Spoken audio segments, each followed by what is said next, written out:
Welcome back to the deep dive.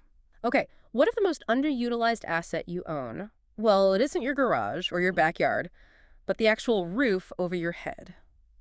Today, we're diving into this idea that's kind of quietly gaining momentum. Mm. Renting your roof for solar cash flow. Just imagine your rooftop, not just keeping the rain out, but actually earning you passive income month after month with like almost no effort from you. Sounds pretty appealing, doesn't it? Okay. Let's unpack this. What's fascinating here is how neatly this whole concept ties together two really big trends right now. Yeah. You've got the huge interest in passive income, right? And then there's the booming clean energy sector. So our mission for this deep dive is basically to pull out the key bits of info, the practical stuff, so you can really get a handle on how it works and, if it could actually be a good option for you. So how does this actually work? How does it get started? Well, it seems surprisingly simple, actually. These solar companies, they're really just looking for one main thing: sunny roof space. Like our sources said, they don't care who owns your roof, they just need the sunlight. Simple as that. So they might approach you, or maybe you reach out to them. Right. And the first step is always an assessment. They'll come check out your roof's sun exposure, which way it faces. And this is really important, the structural condition, because these panels, they add weight. Yeah, makes sense. It needs to hold up for years. Exactly. Decades, potentially. So they have to be sure your roof can handle it safely. Okay, so if your roof gets the thumbs up, Then they'll propose a pretty straightforward rental agreement. You obviously still own your house. That doesn't change. But the key thing is, the solar company, they take care of basically everything else. Installing the panels, getting all the permits sorted, all the upkeep, the maintenance, even the insurance for the system itself. and you get paid for cheap letting them use the roof. Pretty much. Typically, you'd get a steady monthly payment, kind of like rent. A landlord rent for your roof space. Okay. And in some deals, you might even get a small slice of the money made from the electricity generated. Huh. Interesting. And my own electricity bills. Usually they either stay the same, or sometimes you might even see them go down a bit. But the really big takeaway here seems to be zero upfront cost for the homeowner. No investment needed. Correct. Just a solid, sunny roof.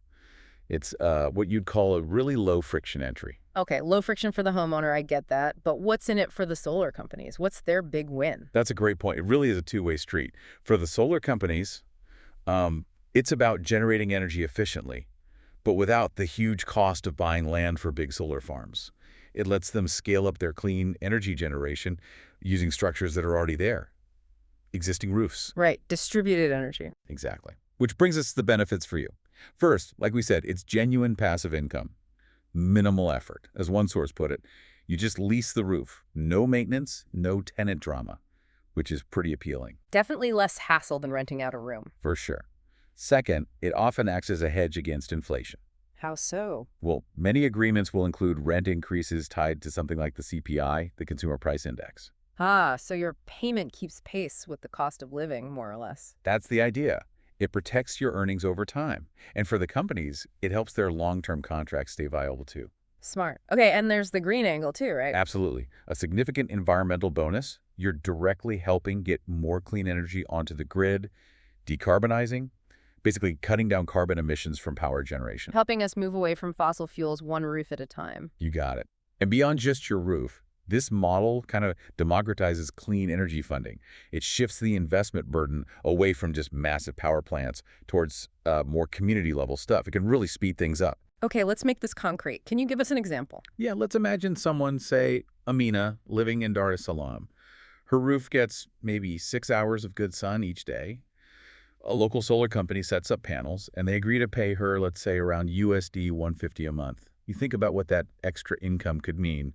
Maybe fixing up the house, saving for school fees. It makes it real. Totally. And connect that to the long term. If it's a typical, say, 20-year contract. 20 years. Wow. Yeah, that adds up. That's USD 36,000 over the life of the contract. And like the source said, no effort from Amina. It really does sound like a win-win. She earns, they generate clean power. It often is. But, and this is important, it's not something to jump into without doing your homework. Like the practical side. What are the key things people need to really scrutinize? Okay, number one, back to the roof itself. Compatibility. It has to be structurally sound, ideally south-facing, generally, for best sun and clear of big shadows. Makes sense. What else? The contract details. You need crystal clarity here. Read the fine print on things like who pays if the roof gets damaged. How long is the contract exactly? Who handles maintenance? And a big one. What happens if you decide to sell your house midway through the contract? That needs to be spelled out. Good point. Selling could get complicated. It could. And finally, taxes. Check your local rules. That rental income might be taxable where you live. Better to know upfront. That's super helpful. Our sources actually give a kind of quick checklist, too. Things like ask who covers insurance and warranties for the actual panels. Confirm what happens with the panels if you sell. Do they stay? Do they go? Does the new owner take over? Understand how the rent increases work. Is it tied to that CPI thing or just fixed bumps? And, crucially, who pays to remove and clean up everything when the panels reach the end of their life? Excellent checklist. Thinking about all this, it really raises a broader question, doesn't it? Like, what other overlooked assets might you have, maybe right under your nose, that could be turned into income streams? That is a powerful thought. So let's just wrap this up. Renting your roof for solar. It looks like a genuinely smart, eco-friendly way to get some steady cash flow. No upfront cost for you. It's a model that's definitely growing, letting you keep your home, earn income, and, do a bit for clean energy too. Yeah, and if we connect this to the bigger picture, well, it really pushes us to think differently about what an asset or an investment even is. It makes you wonder, right? How many everyday things your roof, maybe some spare land, maybe even data you generate could actually be reimagined, turned into resources that generate value, shifting how we think about personal wealth and contributing to bigger goals like sustainability. Food for thought.